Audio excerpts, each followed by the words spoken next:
Welcome back, everyone, to another handheld news recap. We have a number of smaller items to cover this week, including new driver updates for AMD and Intel.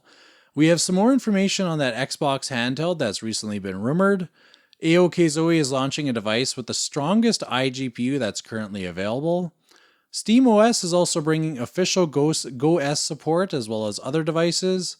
And the Switch 2 is releasing just in a couple of days. There's also a phone that's going to be releasing this week that is claiming that it's going to be able to play Windows games. And we also had the GoS that launched, albeit with a few challenges. And to wrap it up, we're going to take a look at a cool product that has a very unique use case. It's going to be a bit of a shorter one today, but let's dive into it. As usual, we're going to start off with our quick news, and the first thing up is the drivers. So for AMD, we have a new driver called 25.5.2, and it's a pretty simple update to cover. The new driver really just brings support for F125. It also fixes a path tracing issue, which honestly, if you're playing on a handheld, we have no business even talking about path tracing. So it's not going to be really relevant to us. On the Intel side, though, we have a little bit of a bigger update. We just have 3 games that have been, fixed. There was a few issues, and that's Farming Simulator 25, The Last of Us Part 2, as well as Mech Warrior 5. And that's pretty much it for the driver updates. If you want more information, I'll leave a link in the description where you can find the full changelog. Next up, we have some more information for that rumored Xbox handheld that we keep hearing about. So it's a bit of bad news if you are looking forward to it. It appears that that Xbox is going to be delaying their new handheld, and instead they're going to be shifting focus to improving the Windows 11 experience when you're playing on handheld. It's not really clear what that's going to look like, but I'm honestly hoping that they just simplify the experience. After playing with SteamOS for the last week or two, it's been a bit difficult jumping back, I'm not going to lie. But one thing that I'd be worried about is that they don't put too many limits in place, that the overall experience is kind of a little bit too limiting where you can't do what you'd like. But yeah, we'll have to wait to see. Supposedly their collaboration with ASUS for Project Kennen is still underway. We're going to have to wait to see what that actually is and what comes of it. But I'm thinking that maybe it's actually just that new device that we've seen. But I'll keep following this one and I'll let you guys know what I find out. Moving on fairly quickly, now for the AOKZOE update. Out of nowhere, we just got a teaser announcement that AOKZOE is working on a new device featuring the AMD AI Max 395. And that's actually currently the strongest iGPU on the market. We've seen it in the Z13 Flow, and more recently we're seeing it in mini PCs.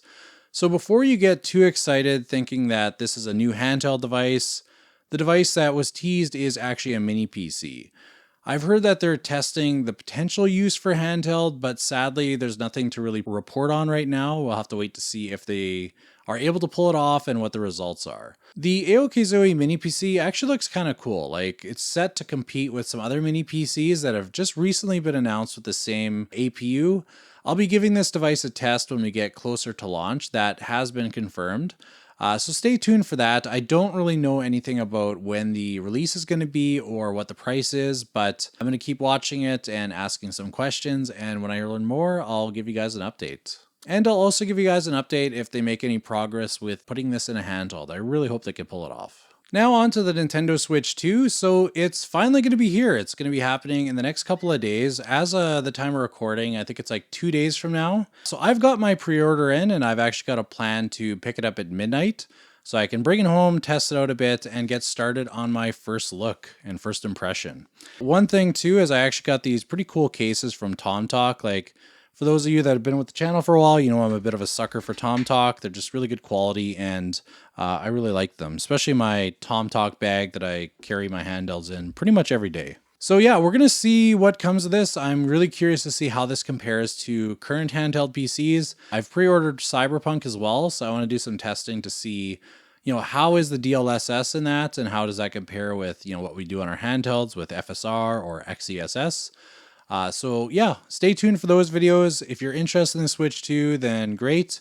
If not, give it a watch anyway. It'll be an interesting thing to see how it compares to, let's say, the Steam Deck, the Ally X, or any of our HX370 devices. So if you have any questions or things that you really want me to test on the Switch 2, just let me know in the comments and I'll see if I can get to it. Next up, we have a phone that's due out this week, actually on the same day as the Nintendo Switch, which is June 5th. and that's when you're going to be able to pre-order it. And it's from a company called Redmagic. One feature that stood out to me, and actually why I'm bringing it up today, like I don't really cover phones, but this one in particular was very interesting because they say that they have an app built in or possibly built into the OS. It wasn't really clear that the phone is going to be able to directly play Windows games on your phone. So I've played around with some of these apps, running Windows games on my current phone, and it's kind of like a mixed bag for the experience. So I'm really curious to see what their solution is, especially if they're baking it into the phone OS or as an included app that they're really advertising. To me, that suggests that they're, fairly confident in its performance, which makes me really curious to see how this is all going to play out. The phone is available for pre-order, as I mentioned, June 5th, and it features the Snapdragon 8 Elite and a number of other gaming features. Personally, I don't have it here with me, but I actually own the Redmagic 9 Pro, so I am familiar with the company, and I have to say, they do make good phones. So let's see how this all plays out. If I can manage to get a hold of one, I really would like to do some testing and, just see what the fuss is about and see how it actually performs playing some games. Are we just playing indie games, or can we play any AAA games? And if you've heard of this phone, let me know in the comments. I'd love to hear your thoughts on it, and if you have any idea what kind of solution they're thinking of baking in. Now on to some Lenovo updates. The Legion Go S with the Z1 Extreme and SteamOS actually just released this week. And if you missed it, I actually did a first impressions video on it where, I share some of my thoughts, did a couple of tests, and overall just shared what the experience is like.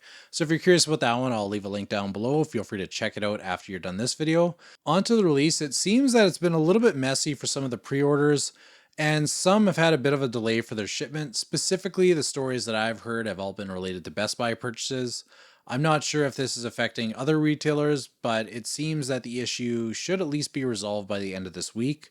From what I've read online, it sounds like they should be shipped out by the 8th at the latest. Can't confirm that, but of course this is what the Best Buy reps are telling people. So hopefully everyone's able to get their device soon and just get to gaming. It's a pretty decent little device, and I'm, hoping other people enjoy it just as much as I have. For the Legion Go 2, we don't have any updates still, so you guys are going to have to sit with me and be patient as we wait for more updates. I'm really looking forward to this device.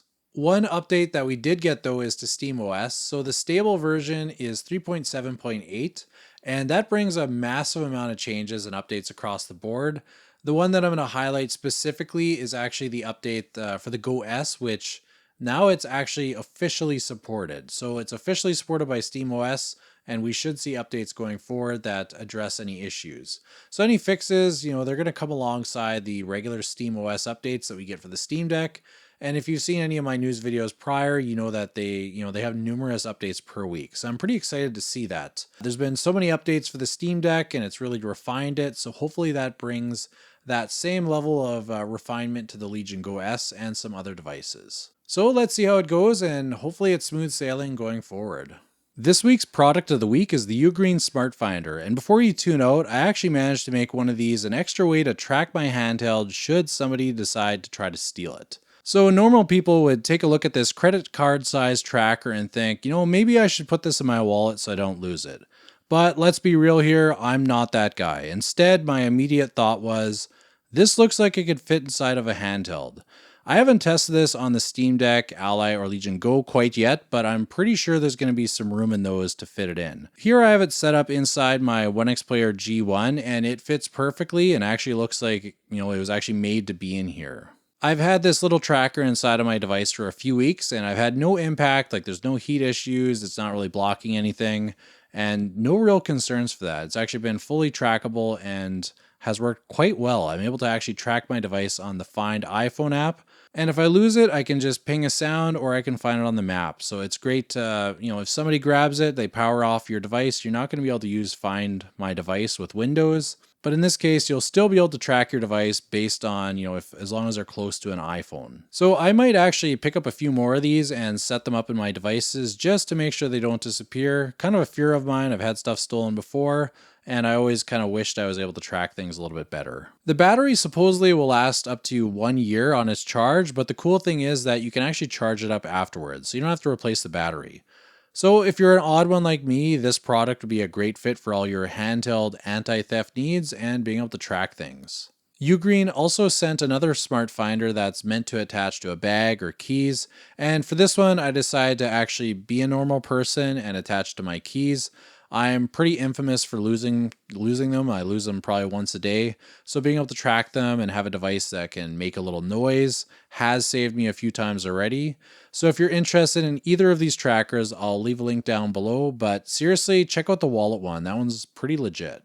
And thanks Ugreen for sending these out for me to test. No money was exchanged, but they did provide the products for me to try out.